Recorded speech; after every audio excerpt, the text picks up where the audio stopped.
The air in Atlanta's Westlake neighborhood had a weight of its own, a thick humidity that clung to the skin like the promise of a rain that never came. It was a heat that smelled of hot asphalt, of barbecue smoke from distant backyards, and the sweet perfume of magnolias struggling to bloom amidst the concrete. For Jamal, however, that air smelled of change. Jamal Washington, at 24, was a pillar in his community, though his physical frame didn't suggest it at first glance. He was lean, with the height of a basketball player who had chosen books over the court. His skin had the deep, rich tone of espresso, a striking contrast to the whites of his eyes, which held an intensity that seemed to burn from within. His meticulously kept dreadlocks fell over his shoulders like a crown of ancestral wisdom. Morally, Jamal was a rock. His internal compass pointed steadfastly toward justice, a legacy from his grandparents whose stories of the civil rights struggle were the bedrock of his soul. Psychologically, he carried the weight of his community, a mixture of fierce optimism and a quiet exhaustion that only those who fight a repressive system daily could understand. He was at the Voice of Westlake Community Center, an old brick building he and other volunteers had renovated. The smell of fresh paint still hung in the air, mingling with the aroma of strong coffee and the old paper of donated books that filled the shelves.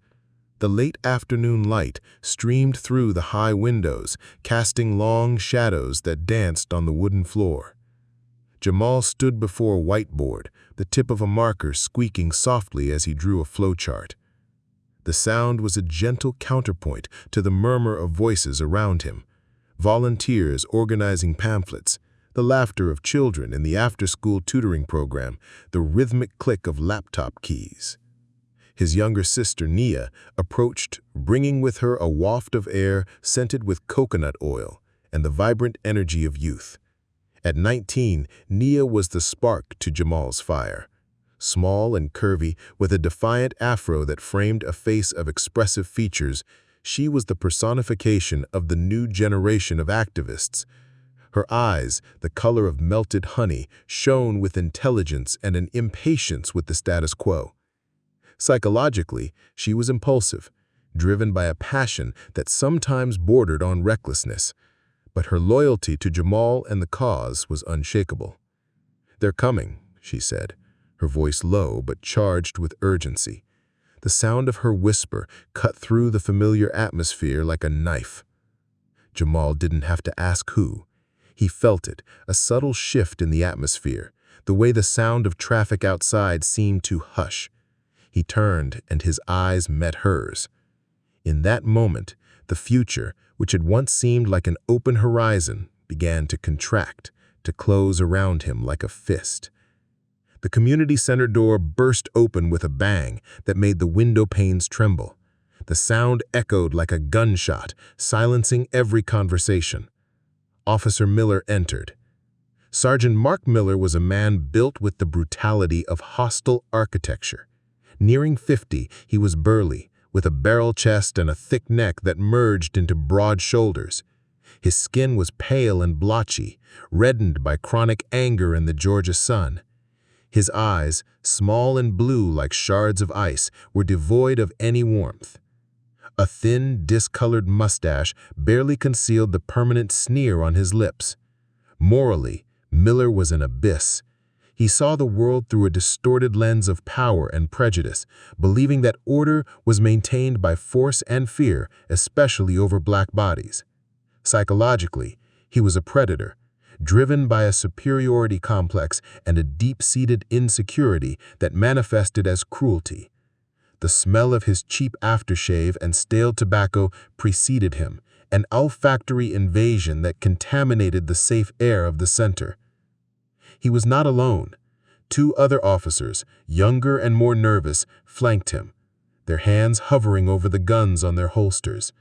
The creak of their boots on the wooden floor was a profane sound in that sacred space.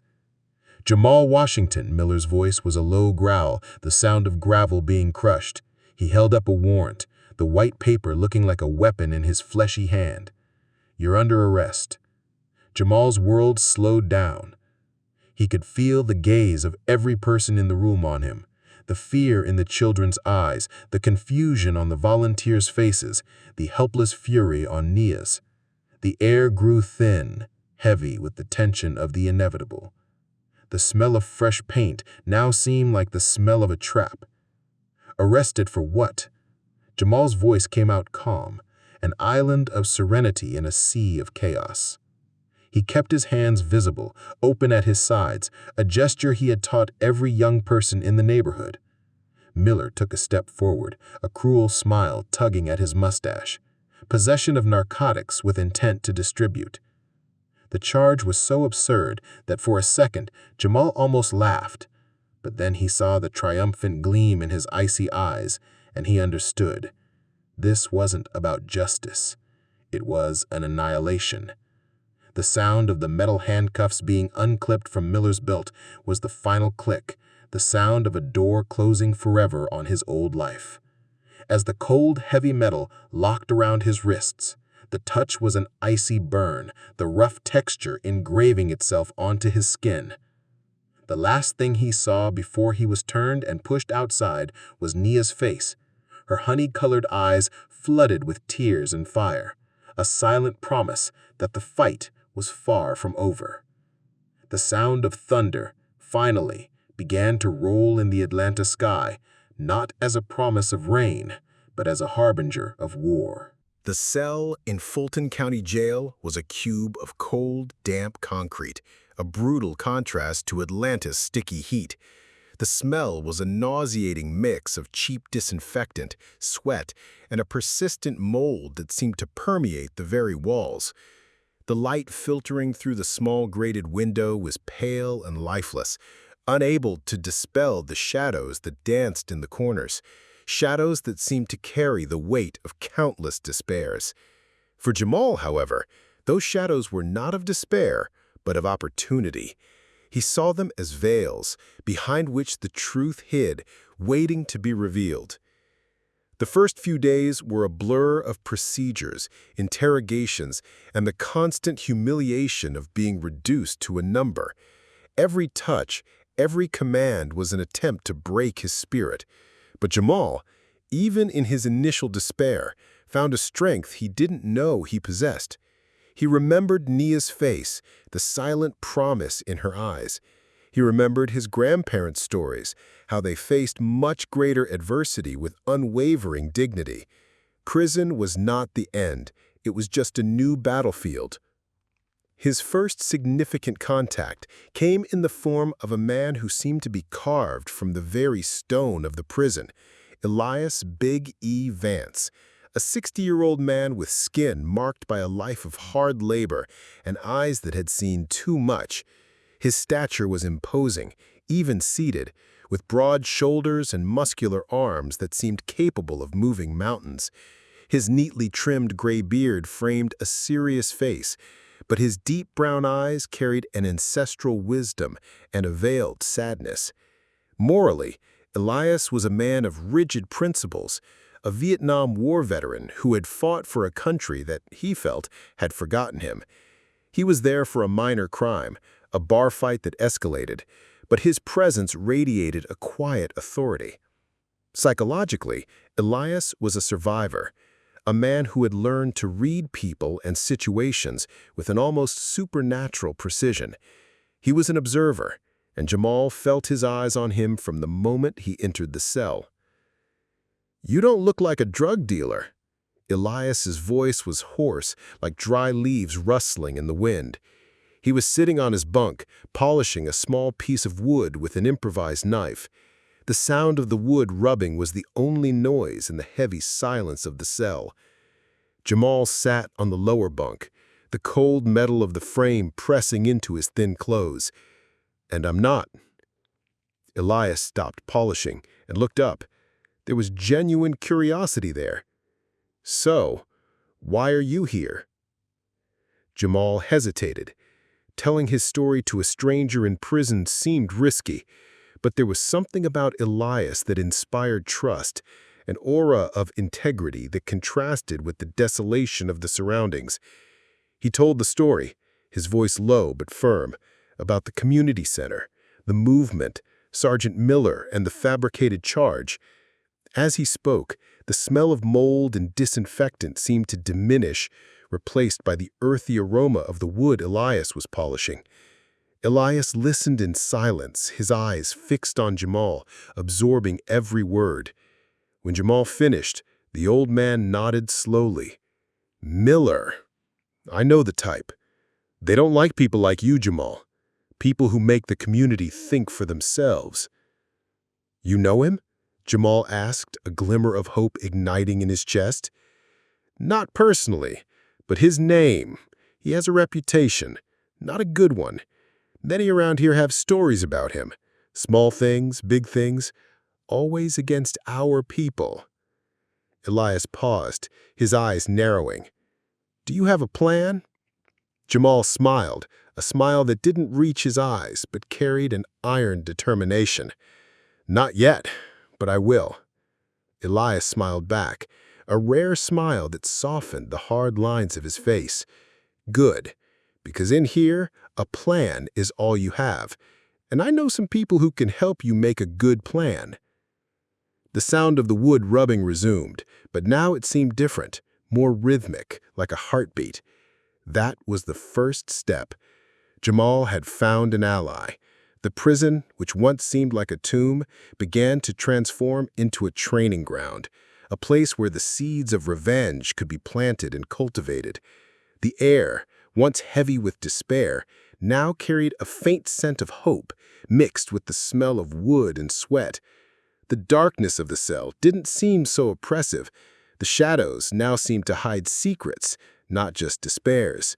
Jamal felt a warmth spread through his chest, not the oppressive heat of Atlanta, but an internal warmth, the warmth of resilience and the promise that the fight was just beginning. The news of Jamal Washington's arrest reverberated through Westlake like a belated thunderclap, but with the force of an earthquake. The community, accustomed to injustice, felt a particularly cruel blow.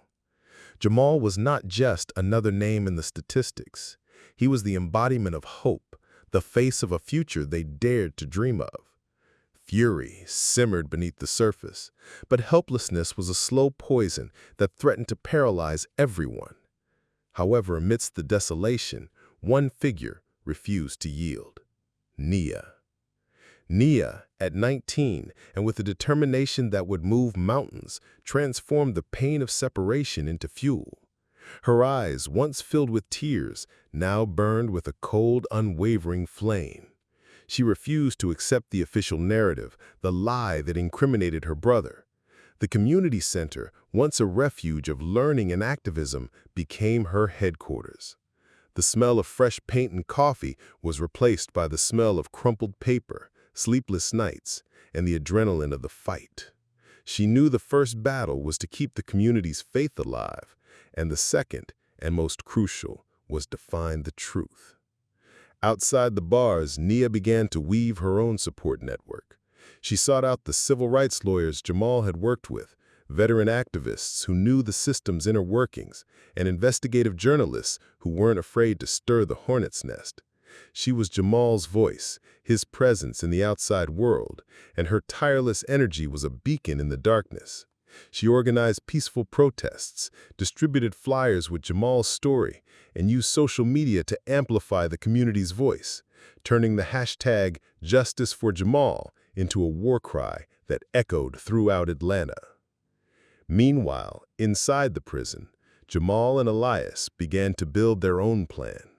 Elias, with his wisdom and connections, introduced Jamal to other inmates who, though imprisoned, possessed valuable information or unique skills. There was Specs, a former hacker in his early 30s, thin and pale, with thick-rimmed glasses that seemed too large for his face. His fingers were long and agile, and his eyes, behind the lenses, had a feverish glint of intelligence.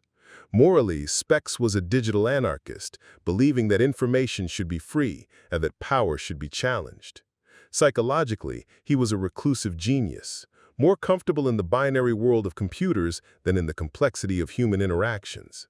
He was in prison for cybercrimes, but his mind was a potent weapon.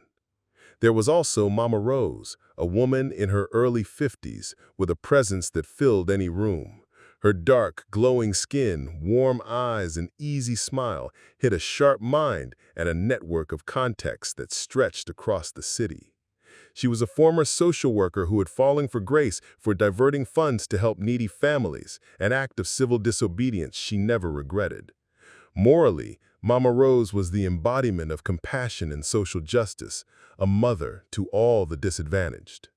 Psychologically, she was a natural strategist, able to see patterns and connections where others saw only chaos. The smell of soap and lavender emanating from her was a comfort amidst the oppressive prison smell. Jamal explained his situation to them, the fabricated charge, Miller's history.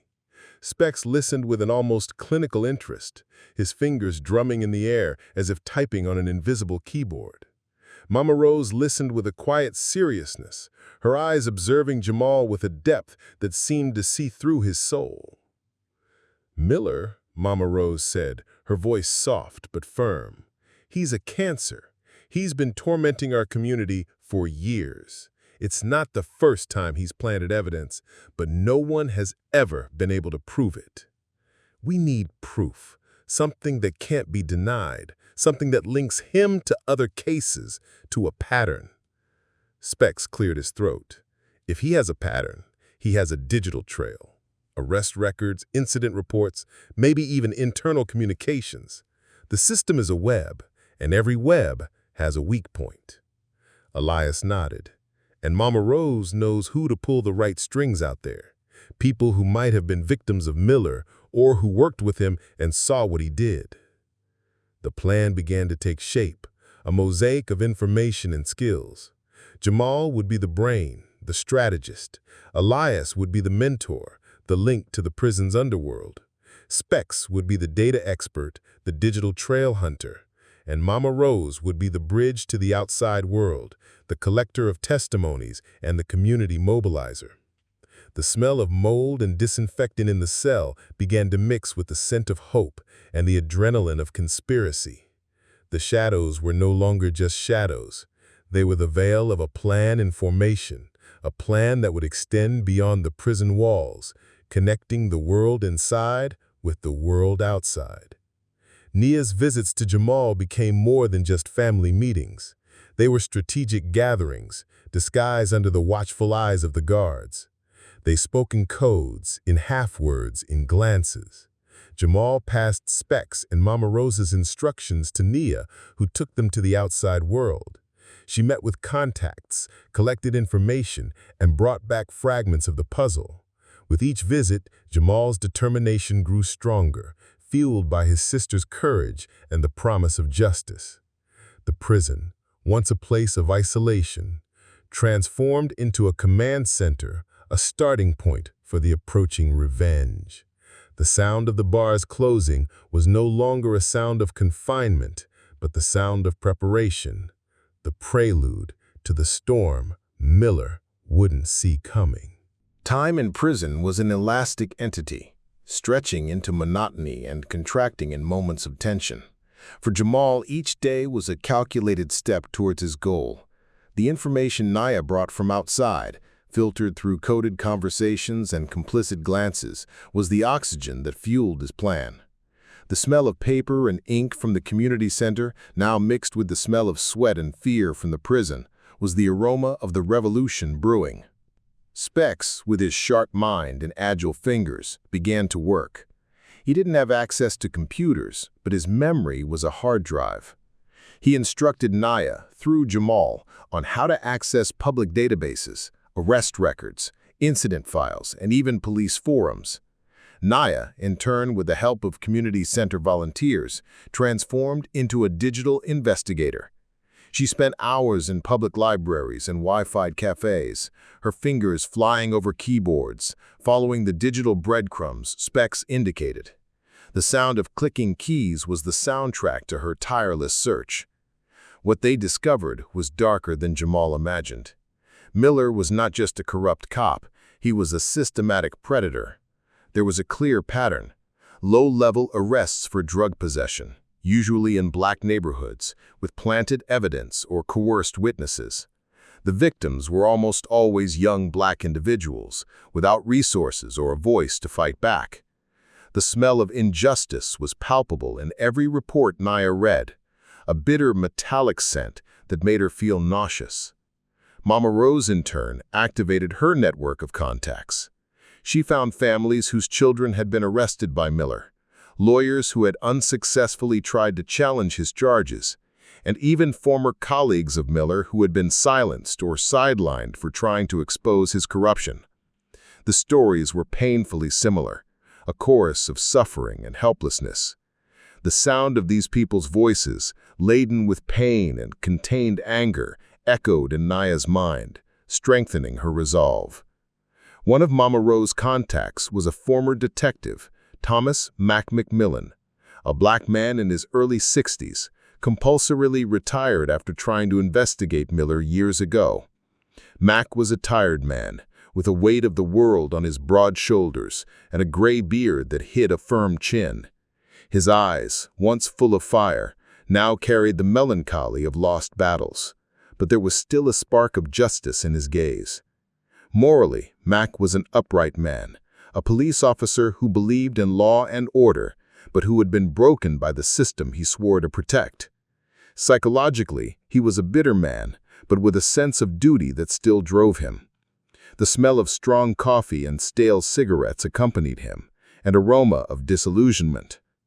Naya met him in a dilapidated diner, the smell of old grease and burnt coffee permeating the air. Mac was reluctant at first, the pain of his own wounds still very much alive. But Naya, with her passion and her story, managed to break his resistance. She spoke about Jamal, about the community, about the need for justice. She didn't ask for pity, but for partnership. She showed him the data Specs had collected, the patterns that emerged, the destroyed lives. Max studied the documents, his eyes scanning the lines with renewed intensity. The glow of an old flame began to rekindle in his gaze. "He's worse than I thought," he muttered, his voice hoarse. "He built an empire of lies, but empires fall." Mac became a mentor to Naya, teaching her the intricacies of police investigation, how to read reports, how to find inconsistencies, how to build a case. He taught her to think like a detective, to follow clues, to trust nothing that couldn't be proven. The sound of his voice, deep and experienced, was a guide for Naya, a compass in treacherous terrain. Meanwhile, inside the prison, Jamal continued to refine the plan. He and Elias discussed the information Naya brought, analyzing every detail, looking for loopholes, for leverage points. Elias, with his life experience and his ability to read people, helped Jamal understand the motivations and weaknesses of Miller and his accomplices. Specs, even without direct access, could visualize the networks of corruption, the money flows, the hidden connections. The smell of hope and determination in the cell intensified, muffling the smell of mold and despair.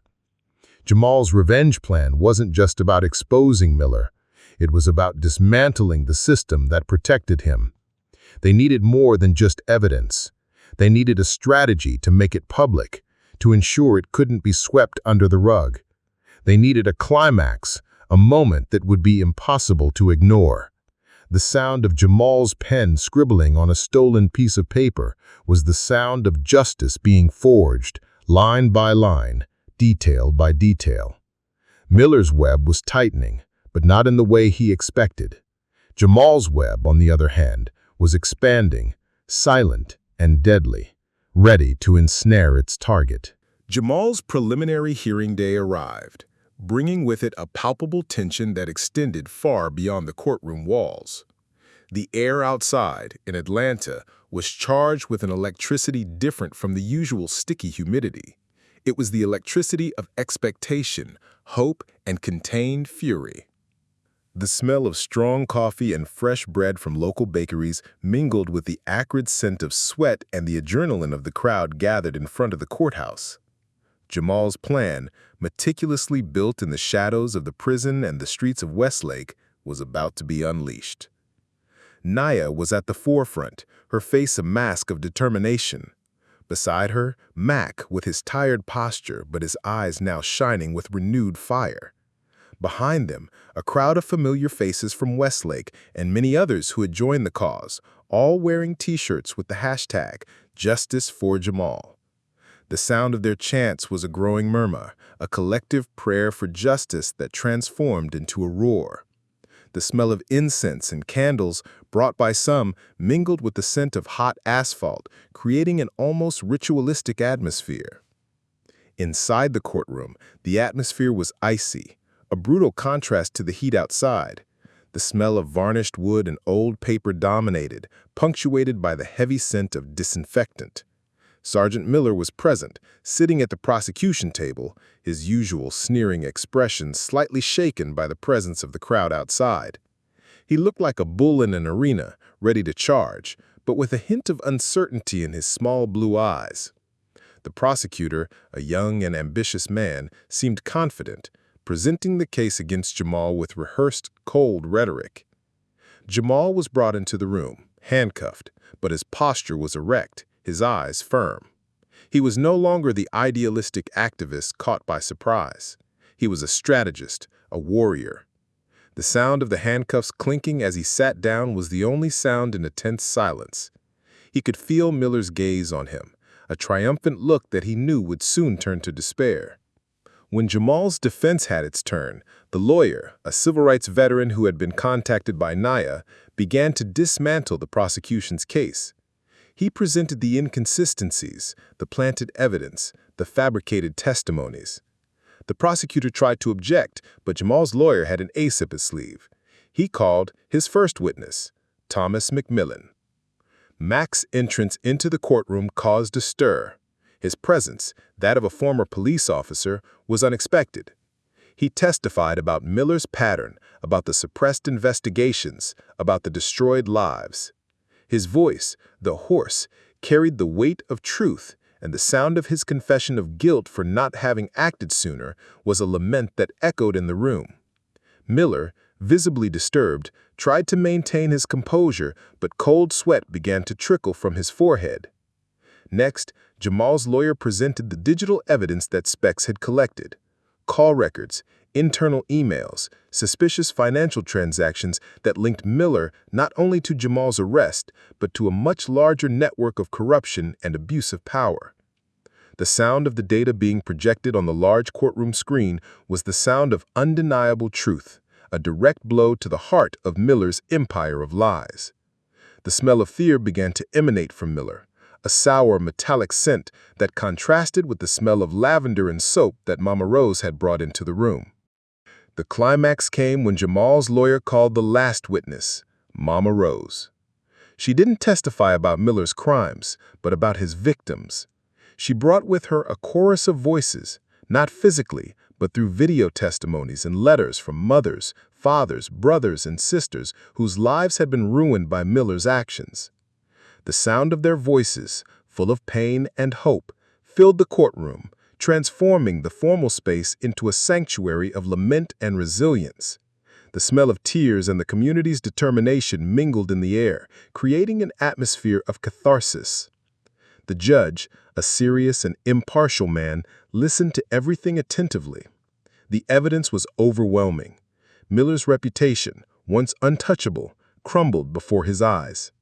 The prosecutor, sensing the tide turning, began to distance himself from Miller, his initial confidence replaced by growing panic.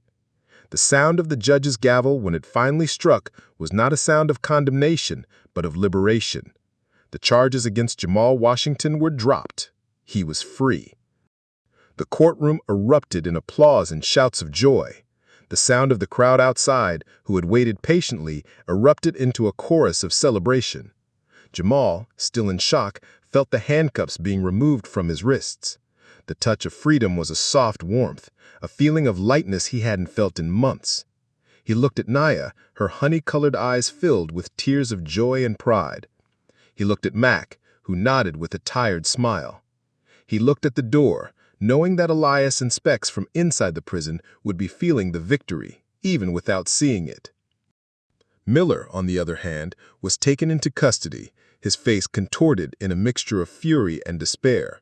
His empire of lies had crumbled. The smell of his defeat was a smell of decay, of a system that was finally beginning to purify itself. Miller's fall was just the beginning. Jamal's story of his unjust imprisonment and his fight for justice spread like wildfire, inspiring others to question, to resist, to fight. The sound of thunder, which once heralded imprisonment, now announced the awakening of justice, a sound that would echo throughout the nation, a reminder that truth, no matter how buried, always finds its way to the light.